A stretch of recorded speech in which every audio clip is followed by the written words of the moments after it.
Voilà, ça y est. Merveilleux. Bonsoir. Bonsoir. Bonsoir à vous. Je suis vraiment très heureuse et vous ne pouvez pas savoir à quel point ça m'encourage de vous voir si nombreux ce soir parce que franchement, comme on dit vulgairement, j'en prends plein la gueule en ce moment. Hein. J'en prends plein la gueule en ce moment.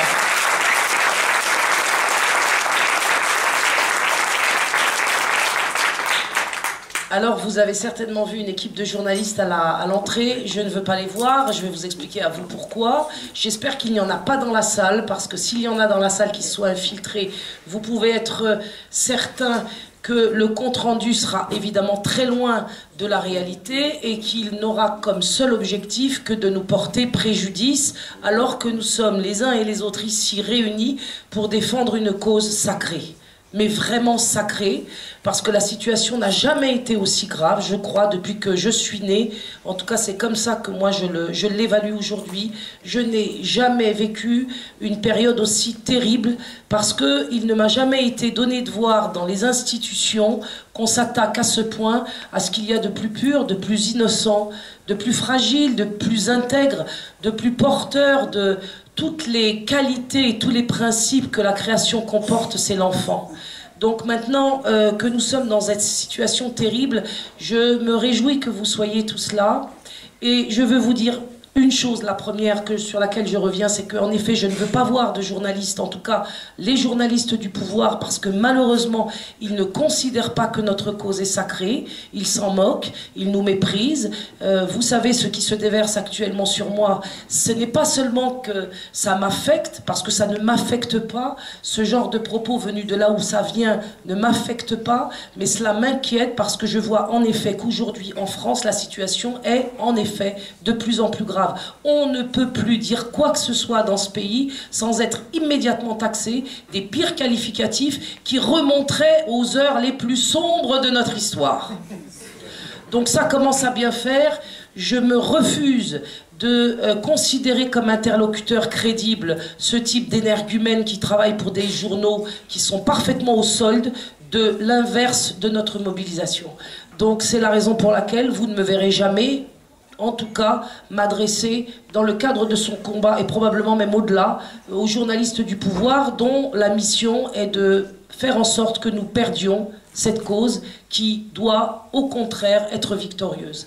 La deuxième chose que je voulais vous dire concernant cette cause aussi, et qui se rattache peut-être aussi à la première, parce que c'est l'éthique de la journée de retrait de l'école pour l'interdiction du genre dans les établissements scolaires, c'est que je ne réclame pas d'argent, je ne veux pas de dons pour le fonctionnement de cette initiative.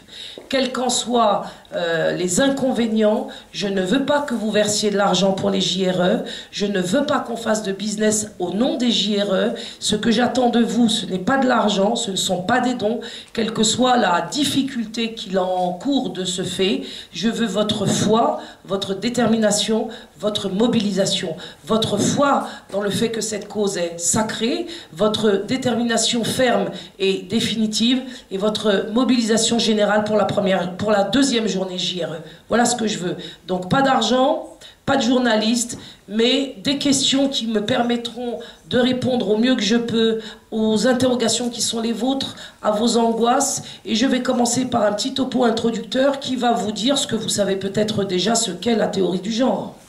C'est-à-dire que c'est une idéologie qui est bien ancienne en fait, qui est là en France depuis maintenant des décennies, mais qui n'était connue de personne et qui devait continuer à avancer de manière absolument clandestine.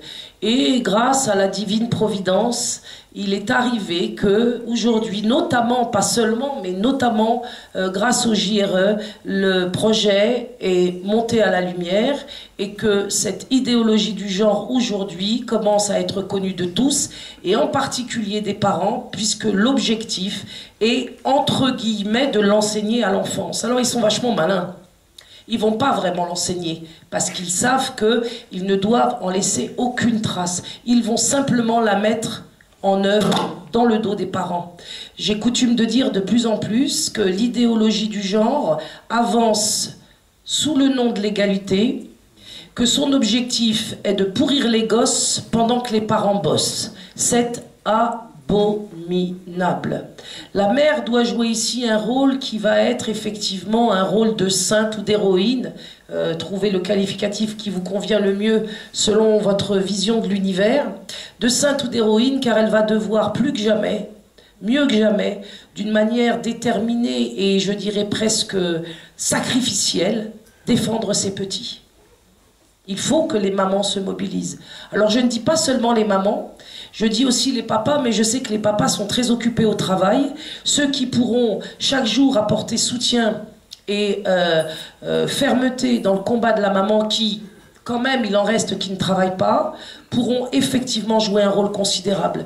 Les JRE, c'est aussi, je dirais, une réconciliation, une proposition de réconciliation entre les parents qui parfois se chamaillent, voire même entre des parents divorcés. Je vous en conjure aujourd'hui, mères et pères de France, si vous êtes divorcés ou si vous êtes en conflit, réconciliez-vous au nom de vos enfants, tandis que la théorie du genre avance au nom de l'égalité. J'ai aussi coutume de dire que devant les élections municipales qui s'avancent, nous avons beaucoup plus besoin de conseillers conjugaux que de conseillers municipaux. Nous devons impérativement aujourd'hui aider les couples qui se déchirent et qui peuvent se rattraper, eh bien, les aider à se reconstituer comme parents, déjà, comme seule priorité, et puis ceux qui n'ont pas pu ou qui ne pourront pas, en effet, se réconcilier, qu'ils se réconcilient sur la base du fait qu'ils sont le père et la mère de leurs enfants.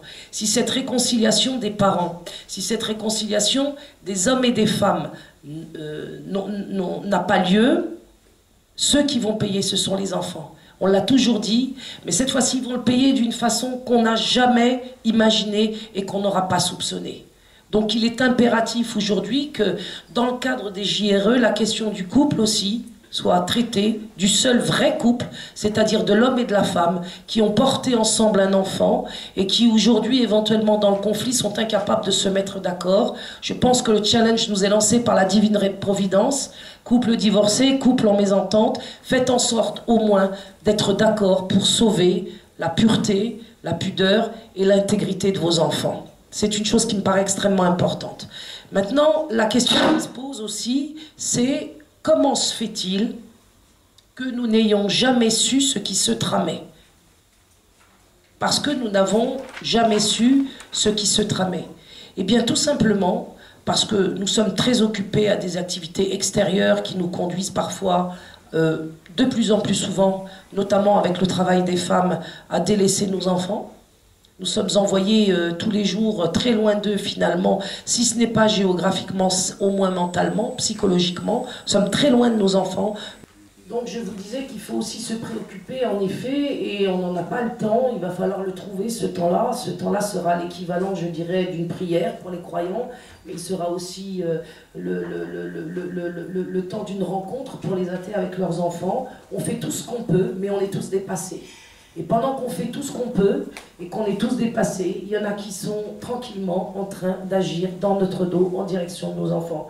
Ça peut vous paraître extrêmement exagéré ce que je dis, ça peut vous paraître extrêmement alarmiste, mais nous allons quand même voir sur différents cas dans la suite de mon propos qu'en effet, il est soumis à nos enfants des choses avec lesquelles, que l'on soit juif, que l'on soit catholique ou musulman ou athée ou agnostique ou bouddhiste, avec lesquelles nous ne pouvons pas être en accord.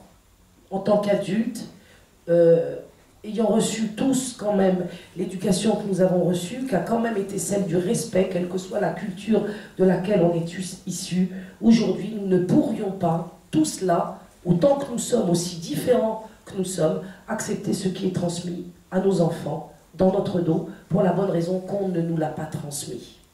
Et on ne nous l'a pas transmis à dessein, c'est parce que c'était, on va parler simplement de très mauvaises choses. Donc, je vous disais que la théorie du genre avançait masquée au nom de l'égalité, parce que nous n'avons pas su, quand j'évoquais tout à l'heure les problèmes de couple qui aujourd'hui bénéficient à la théorie du genre à l'école, nous n'avons pas su comprendre ce qu'était la complémentarité de l'homme et de la femme. Et ils disent, et ceux qui parlent d'égalité, vous le constaterez, ne parlent pas de complémentarité. C'est la raison pour laquelle je prétends, et je suis loin d'être la seule parmi les spécialistes de la question du genre aujourd'hui de manière critique, se positionne de manière critique, que la théorie du genre avance au nom de l'égalité, d'une égalité qui est conçue très loin de la complémentarité, d'une égalité qui est conçue comme une uniformité et d'une disparition de la différenciation. D'une disparition de la différenciation sur tous les plans. Nous avons été attaqués sur ce sur ce thème à propos de différents plans jusqu'à présent, et la dernière différenciation qui existait, qui est la différenciation sexuelle, est en train, elle aussi, d'être mise à mal, et je dirais même plus, d'être abattue.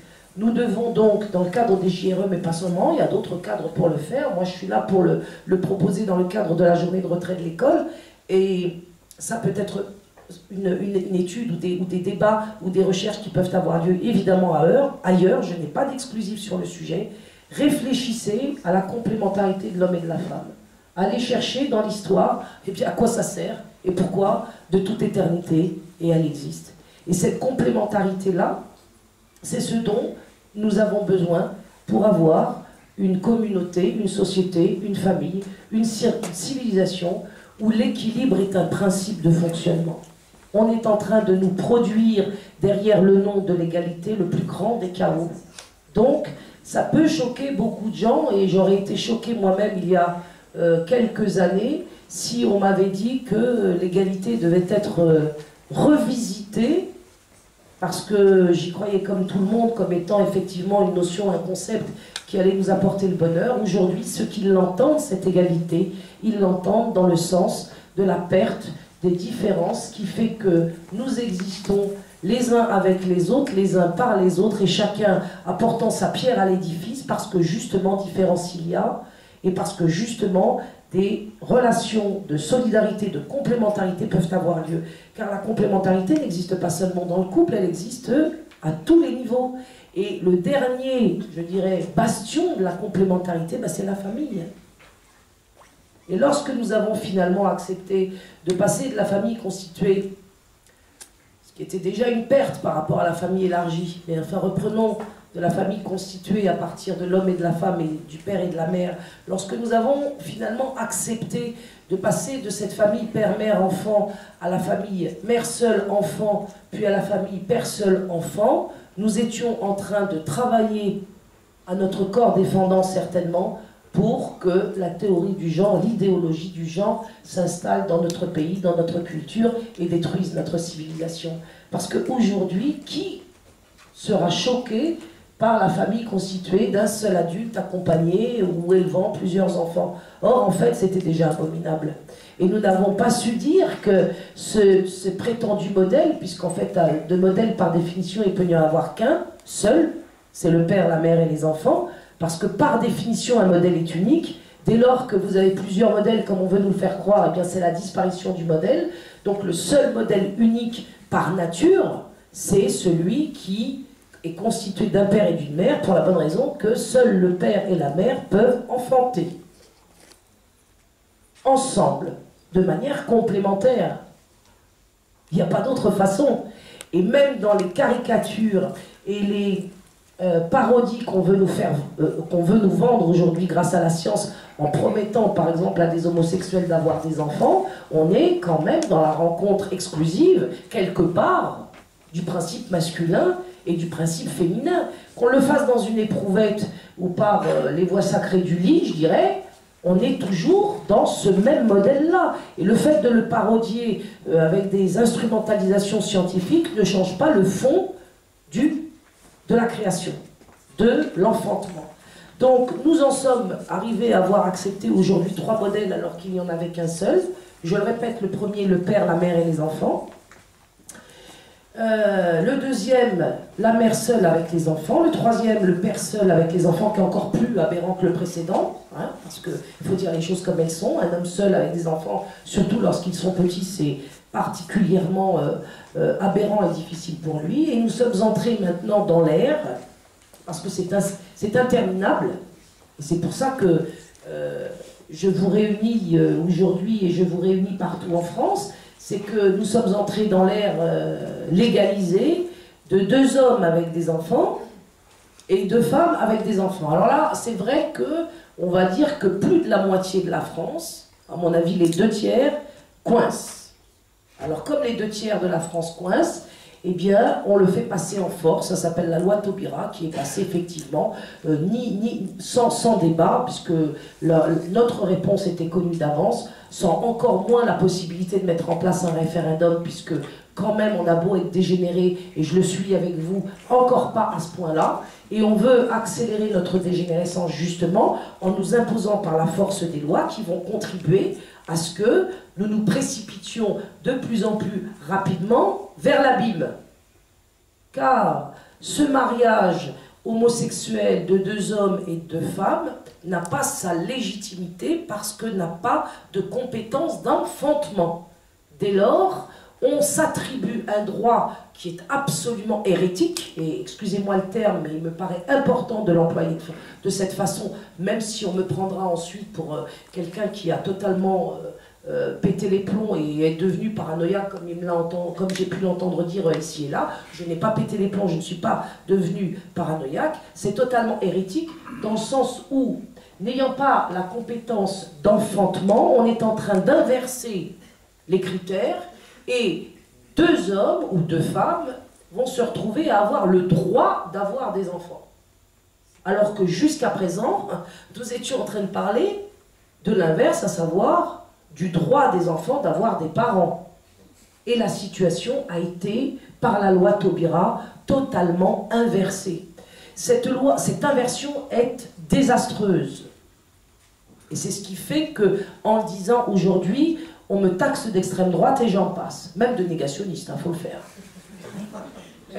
Quand on dit ce que je viens de dire, aujourd'hui on est négationniste. Alors, je le répète et je l'assume, je sacrifie ma vie aujourd'hui pour ce combat, parce que je voudrais préciser aux gens qui ne le savent pas ici, que je suis titulaire de l'éducation nationale, je suis enseignante, je suis professeure de lettres-histoire dans des lycées professionnels. J'enseigne depuis 1993 et en désespoir de cause, il y a 3 ans et demi, j'ai quitté la France après bien des combats perdus pour me rendre en Égypte, dont on dit aujourd'hui à la télévision qu'on se demande bien ce que je suis allée faire là-bas et à quelle source je suis allée m'abreuver. Ben, je vais vous le dire, je suis allée encore une fois m'abreuver à la source de l'éducation nationale puisque j'y étais détachée, expatriée, comme enseignante à l'étranger. Ils le savent et ils laissent entendre bien évidemment que je suis partie en Égypte pour des motifs que vous pouvez imaginer. On est vraiment chez les fous dangereux.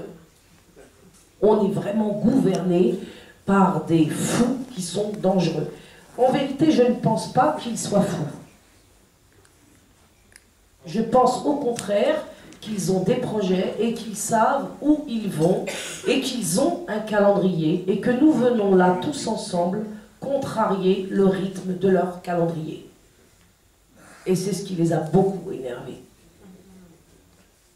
Donc, une chose qui me paraît importante, c'est de revenir sur ces modèles de famille qu'on est en train de nous vendre, à nous, mais parallèlement aussi à nos enfants à partir du plus jeune âge. C'est-à-dire que les prétendus modèles dont je viens de vous parler aujourd'hui sont littéralement présents dans les séances qu'on peut trouver à l'école avec des institutrices ou des chefs d'établissement, notamment dans 10 académies pilotes aujourd'hui, et ça va être généralisé. Et ça ne s'arrête pas au modèle, prétendu modèle, de 2 femmes avec des enfants et 2 hommes avec des enfants. Puisque dans le petit ouvrage que malheureusement j'ai oublié à Valenciennes et que je voulais vous montrer, mais dont j'ai déjà parlé, dont je vais pouvoir vous le décrire, malheureusement ça ne s'arrête pas là. C'est-à-dire qu'après 2 hommes et 2 femmes, ils enseignent à nos enfants dans le petit livre qui s'appelle « 10 mamans avec un S », publié aux éditions Gay Lesbiennes, pour des enfants de 4-5 ans.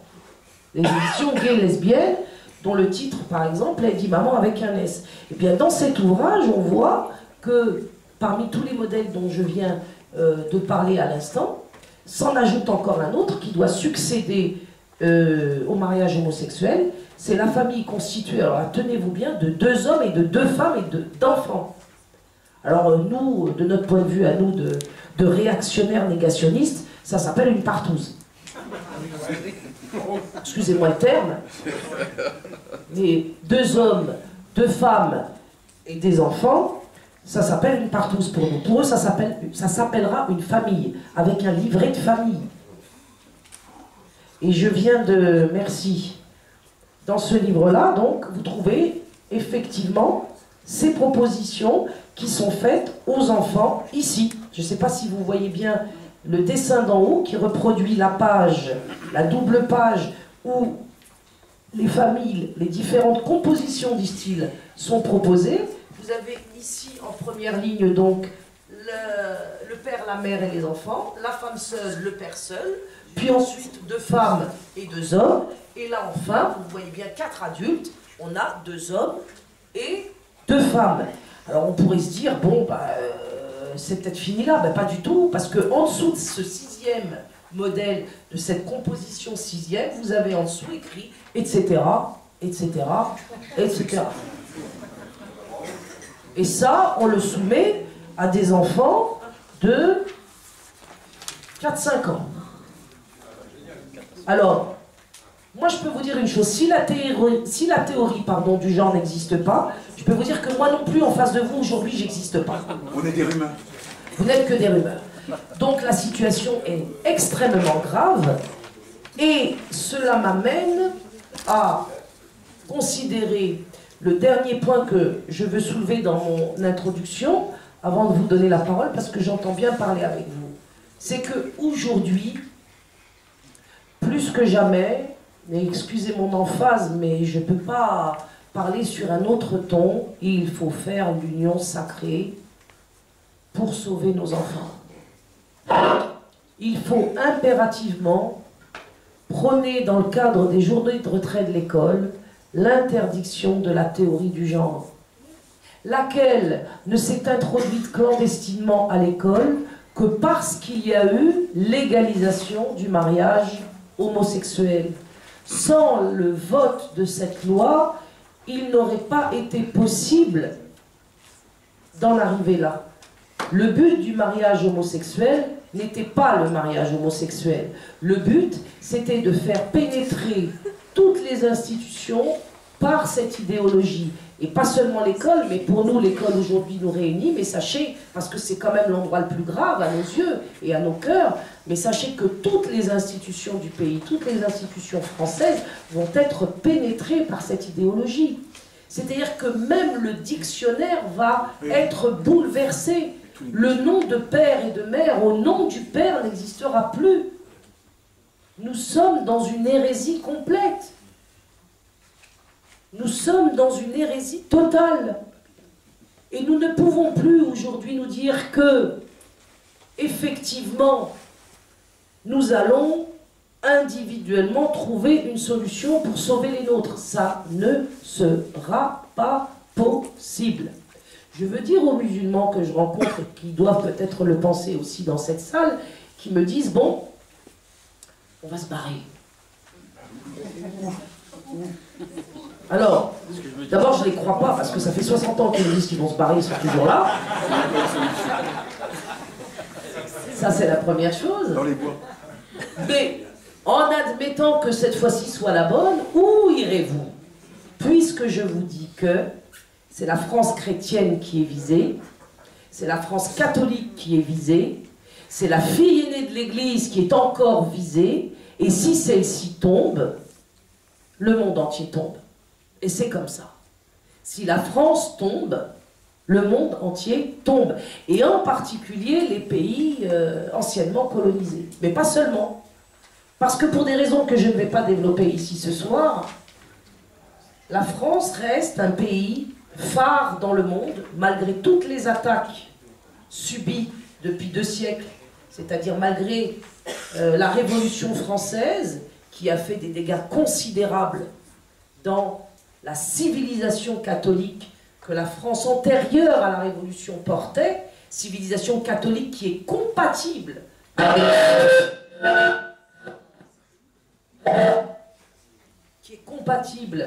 avec, avec la présence en son sol de gens d'autres religions que le catholicisme. Si cette France-là tombe, qui demeure, Parce que c'est ça qui est extraordinaire quand même.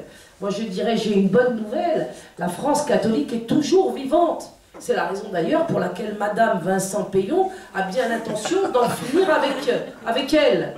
Parce que Madame Vincent Peillon a bien dit qu'il s'agissait d'en finir avec cette France catholique-là.